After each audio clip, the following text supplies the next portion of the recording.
우리 은혜 받으실 하나님의 말씀은 베드로후서 2장 1절에서 우리 3절의 말씀 우리 합독하시도록 하겠습니다. 그러나 백성 가운데 또한 거짓 선지자들이 일어났나니 이와 같이 너희 중에도 거짓 선생들이 있으리라. 그들은 멸망하게 할 이단을 가만히 끌어들여 자기들을 사신 주를 부인하고 임박한 멸망을 스스로 취하는 자들이라. 여럿이 그들의 호색하는 것을 따르리니 이로 말미암아 진리의 도가 비방을 받을 것이요 그들이 탐심으로써 지어낸 말을 가지고 너희로 이득을 삼으니 그들의 심판은 옛적부터 지체하지 아니하며 그들의 멸망은 잠들지 아니하니라. 아멘. 옛날 이스라엘 역사 속에도 진리의 선지자들 곁에는 늘 거짓 선지자들이 있었습니다. 하나님의 말씀을 대언하기보다는 사람들의 귀에 달콤한 말을 하고 결국 백성을 멸망의 길로 이끈 자들이 과거, 현재, 미래에도 존재하고 그들은 반드시 심판을 받을 것이다라는 것, 구약에 존재했던 거짓 선지자들의 심판을 우리는 이 성경에서 발견하게 되어진다라는 겁니다. 또한 이 시대의 수많은 이단들의 말로를 보면 하나님의 심판이 분명히 있음을 깨닫게 되어지고, 요한계시록에 가면 이제 바벨론 국가의 심판, 그 다음에 그 전에 이제 그 음녀, 그죠? 이단, 그리고 많은 사람들을 비진리로 이끌고 영혼을 멸망케 하는 이 종교의 심판이 나오고 있습니다. 바벨론 국가의 심판은 기독교 국가임에도 불구하고 하나님 역사, 나라 확장에 오히려 방해되는 그러한 세력들의 심판이 계시록에 나와 있다라는 것이고, 사도 베드로는 오늘날 이 시대에 교회도 동일한 위험에 노출되어 있음을 경고하고 있다라는 것입니다. 그들은 교회 안에 몰래 스며들어서 파괴적 가르침을 퍼뜨리고 주 대신 예수 그리스도를 부인하고 탐심으로 성도들을 미혹하는 거짓 교사들이 있다라는 것.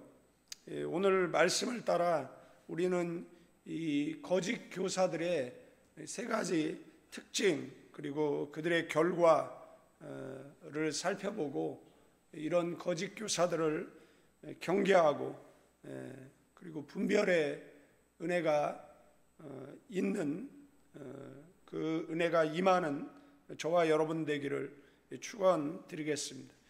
2장 1절 말씀 먼저 살펴보면, 그러니 백성 가운데 또한 거짓 선지자들이 일어났나니 이와 같이 너희 중에도 거짓 선생들이 있으리라. 그들은 멸망하게 할 이단을 가만히 끌어들여 자기들을 사신 주를 부인하고 임박한 멸망을 스스로 취하는 자들이다.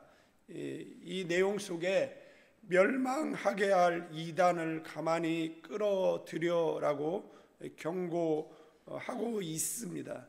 여기에 사용되어진 이 하이레시스 그 다음에 아포레아스라는 이 문장은, 먼저 하이레시스는 본래 그 선택, 분파를 뜻하는 단어이지만 여기에서는 전통신앙에서 벗어난 잘못된 가르침, 곧 이단을 의미하는 부정적인 의미로 사용되어졌다라는 거예요. 그래서 교회 안에 이런 이 하이레시스, 아포레아스, 멸망에 이르는 이단이 가만히 들어와 있다라는 겁니다. 그리고 우리 좀 이렇게 생각해 보면 과거에 우리의 선배 목사님들은 천국 지옥을 설교했어요. 그리고 죄를 지적했고 그리고 회개를 촉구했습니다.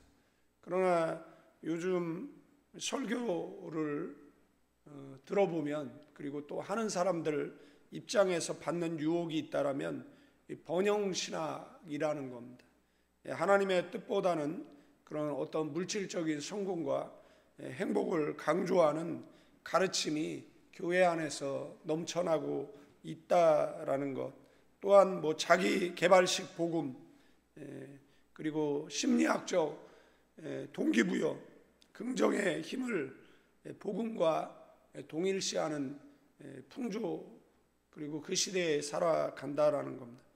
물론 내적 치유 필요하겠죠. 그러나 이 모든 것을 심리학적으로 접근한다라고 이야기하면 죄가 더 이상 죄가 되겠습니까?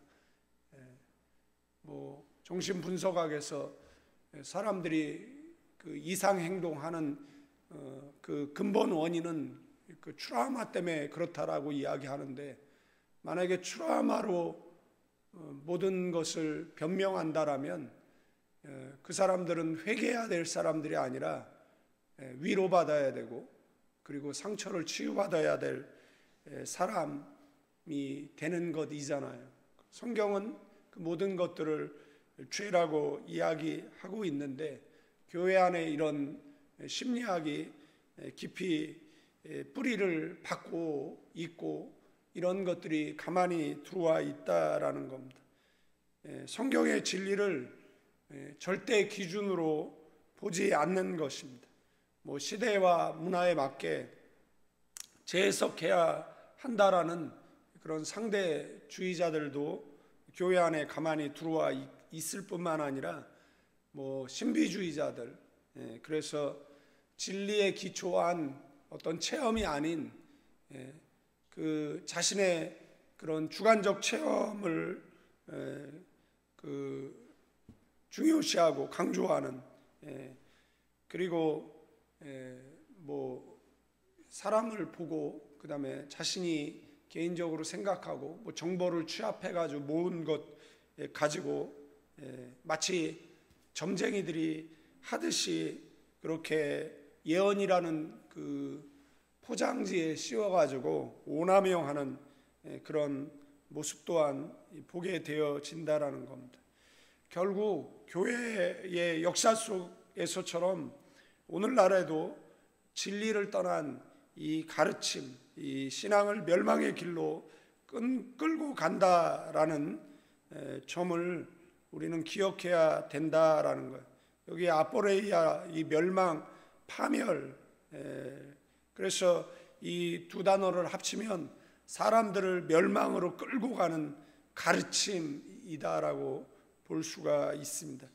이런 것을 가르치는 이 거짓 교사들, 노골적으로 이렇게 나타나고 등장하는 것이 아니라, 여기 보면 가만히 끌어들인다, 이 표현이 뭐죠? 몰래 은밀히 교회 안에 침투한다라는 의미를 가지고 있습니다. 아나이, 한국의 흰개미죠. 눈에 보이지 않죠. 그러나 나무라는 나무를 다 갈아먹고 얼마나 번식력이 좋은지 알 수가 없습니다. 겉으로는 아무 문제가 없어 보여요. 그러나 어느 순간에 집 전체가 무너져 내리고 만다라는 것, 거짓 교사들이 바로 그렇다라는 거예요. 겉으로는 친절하고 유능해 보이지만 그 속에 진리를 무너뜨리는 독이 숨어 있다라는 겁니다. 성경도 마찬가지입니다. 성경에 보면 분명히 남성명사, 여성명사 구별되어져 있는데, 이제는 그런 남성명사, 여성명사가 주는 그런 어떤 차별이라는 거죠. 그래서 그런 것들을 중성명사로 사용해야 된다라고 해서 성경을 바꾸고, 그리고 그렇게 쓰여 있는 것이 불편함을 준다라는 거예요. 그래서 서점에 가 보게 되어지면 그런 사람 읽으라고 성경을 만들어 놓은, 여러분들 그런 사람들은 교회 안 갑니다. 성경을 읽지도 않습니다. 뿐만 아니라 성경을 왜곡하는 거죠. 그런 경우를 많이 보게 되어진다라는 겁니다. 그래서 이 성경은 어떤 개인이 출판권을 갖게 되어지면 안 된다라는 것을 기억해야 되는 겁니다. 이런 인본주의적인 사고를 퍼뜨리는 시대에 우리가 살아가고 있는데 두 눈 크게 뜨고 진리를 분별해 살아가는 저와 여러분들 되어지기를 축원드리겠습니다. 어느 날 한 마을에 커다란 농장이 있는데 겉보기에 밭도 넓고 작물도 잘 자라고 있었어요. 그런데 밭 한쪽에 몰래 잡초가 자라기 시작한 게 보였어요. 처음에는 얼마 되지 않았고 사람들이 눈여겨보지 않았어요. 그런데 비가 오고 햇볕이 강해지면서 잡초가 점점 퍼져나가 밭 전체의 작물에게 영양과 햇빛을 뺏고 결국 수확을 망치기 시작했습니다. 여기서 밭은 교회고 잡초는 거짓 교사들이고 밭의 작물은 성도라고 볼 수가 있습니다. 잡초는 몰래 뿌리를 내리고 자라지만 그 영향력은 결국에는 전체에 미친다라는 겁니다. 한국에 왔더니 신천지, 산옮기기, 그래서 교회 안에 들어가서 몰래 들어가서 신천지인 것을 숨기고 수년을 봉사하는 척하면서 어떤 교회는 장로가, 어떤 교회는 부목사가 신천지 교인, 그래서 담임 목사의 신뢰를 무너뜨리고 그 다음에 교회 통째를 신천지로 옮기는 이런 것을 산옮기기 이렇게 표현하더라고요. 그들은 목적을 위해서 온갖 거짓말도 가능하다라는, 여러분들 거짓은 사탄의 그 정체성이잖아요. 그러니까 목적을 위해서 거짓이 사용된다라는 것은, 이것은 지 앱이 사탄을 닮아서 하는 짓이잖아요. 하나님 나라 확장하고 불신자 전도해야 되는데 교회들마다 가보면 뭐가 붙어 있습니까? 신천지 아웃. 그러니까 얼마나 그 미관상 보기에 좋지 않습니까? 그들 구별하기 쉬워요. 그냥 카메라 설치해가지고 예배드리는 모습 찍고, 그리고 사도신경을 하느냐 안 하느냐를 보면 알 수 있습니다. 사도신경 안 하면 물어봐야죠. 신천지예요. 사도신경 안 하는 사람들은 대부분 그 신천지라는 것을 알 수가 있다라는 것이고요. 전에 어느 교회 가서 설교하는데 갑자기 어떤 청년이 벌떡 일어나가지고 나가더라고요. 그래서 나가나 보다 그랬는데 입구에서 서서 강대상, 제가 이제 설교 그때 이제 강사로 갔기 때문에 쳐다보는 거예요. 한참을 쳐다보더니 일행이 있었나 봐요. 그 사람 보러 빨리 나오라고. 그래서 물어봤어요. 그 청년들은 도대체 누구냐라고. 그랬더니 그 신천지 애들인데 설교 방해하러 온다라는 거죠. 그러니까 이렇게 뭐 하는 짓인지 잘 모르겠어요. 참 안타깝다라는 생각을 가져보는 거예요. 요즘 한국 교회 여러분들 통계가 실제보다는 더 높을 텐데 그 이단에 속한 사람들이 한 12%, 그래서 한 80만 명 정도가 된다라고 이야기를 해요. 60에서 80만 명 정도. 적은 숫자가 아니거든요. 두 번째는 2절 말씀에 보면 여럿이 그들의 호색하는 것을 따르리니 이로 말미암아 진리의 도가 비방을 받을 것이요. 이들의 호색으로 인해서 뭐가 비방을 받습니까? 교회가 비방을 받고 진리가 비방을 받는다라는 겁니다. 겉보기에는 다 크리스찬처럼 보이잖아요. 그래서 이 거짓 교사들의 다른 특징은 뭐냐? 라고 이야기했을 때 본문의 내용을 보니까 자기들을 사신 주를 부인한다라는 겁니다. 이 사신이라는 이 값주고 사다 속량하다라는 의미인데, 이 의미로 알 수 있는 것은 예수님의 십자가의 죽으심에 핏값을 주고 그 다음에 사셨다라는 거예요. 그런데 거짓 교사들은 뭐를 부인하는 겁니까? 이것을 부인하는 겁니다. 그래서 결국 거짓 교사들은 그 예수님의 신성을 부인하고, 요한 1, 2, 3서에 보시면 알겠지만 그들을 집에 들이지 말고 인사하는 자는 그 악한 일에 참여하는 자다라고 이야기를 하잖아요. 그러면 그들이 주장하는 내용이 뭐냐라고 이야기했을 때 예수 그리스도의 육체로 임함을 부인하는 자들이거든요. 그러니까 예수 그리스도의 구원자를 인정하지 않고 메시아됨을 인정하지 않는 자들은 집에 들이지도 말고 인사도 하지 말라라는 것이잖아요. 그들은 적그리스도다라고 성경은. 그러면 뭐 필리핀의 이글레시아니 그리스도, 예수님의 신성을 부인하는 한국의 뭐 여호와의 증인들라고 볼 수가 있어요. 그 결과 여럿이 그들의 호색을 따르리니 이로 말미암아 진리의 도가 비방받는다.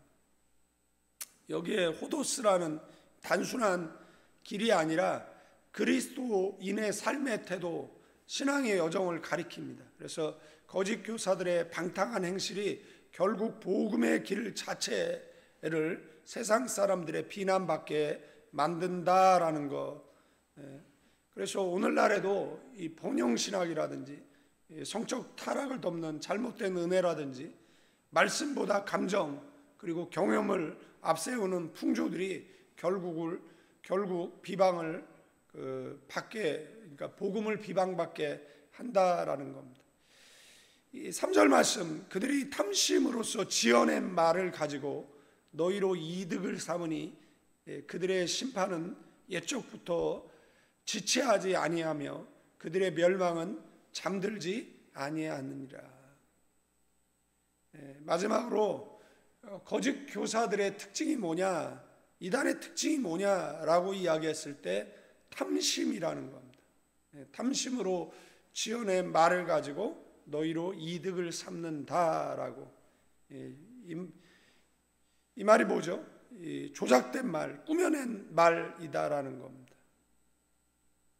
겉보기에는 진짜처럼 보이지만 사실은 인공적이고 이 가짜라는 그 뉘앙스를 주는 그런 단어라는 거예요.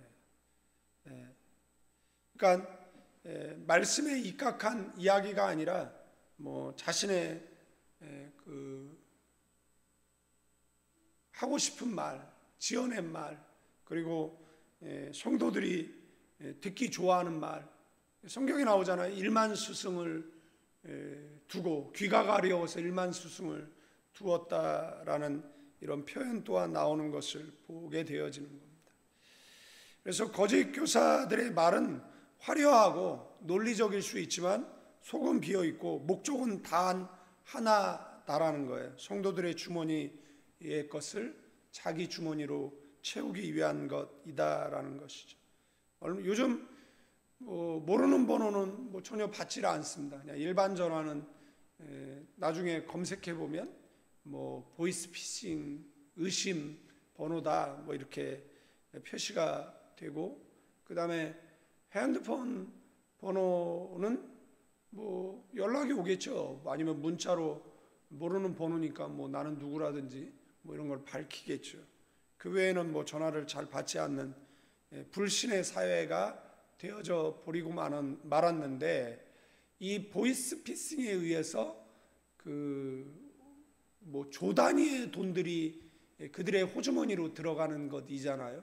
그러니까 어디에요? 라오스인가? 캄보디아 이런 국경에 공항서부터 사람들 불법 해외 좋은 일자리라고 속여가지고 젊은이들을 납치해가지고 그 다음에 대본을 줘서 보이스 피싱하도록 만드는, 그 다음에 실적이 나오지 않으면 두들겨 패고, 심지어는 뭐 중국 배우들이 머리가 밀려가지고 거기서 이제 어떻게 하다가 이제 탈출을 했나 보죠. 그런데 나중에 그곳을 급습해서 중국인 뭐 150명, 한국인도 있었는데 한국인들을 유수해 잘 나오지 않는 것 같아요. 그러니까 없어서 안 나오는 게 아니라 언론이 감추기 때문에 안 나오는 경우들도 있거든요. 그러니까 수많은 젊은이들이 한국에 직장 일자리가 없어가지고 그 지푸라기 잡는 심정으로 그 해외 취업 갔는데 그게 사기고, 그리고 인생을 송두리째 그 무너뜨려 버리고, 또 그 보이스 피싱을 통해 아주 수많은 사람들을 정말 자살로 파국으로 치닫게 만드는 자들하고 이들하고 뭐가 다르겠느냐라는 겁니다. 베드로는 분명히 밝히는데 그들의 심판은 지체하지 않고 멸망은 잠들지 않는다라는 겁니다. 하나님은 결코 거짓 교사들의 탐욕 그리고 거짓을 간과하지 않는다라는 것, 반드시 심판한다, 그리고 그 끝은 멸망이다라고 이야기를 합니다. 사랑하는 성도 여러분, 분명히 기억하십시오. 진리 가운데 서 있으셔야 되고, 그리고 진리와 비진리를 분별해 내셔야 됩니다.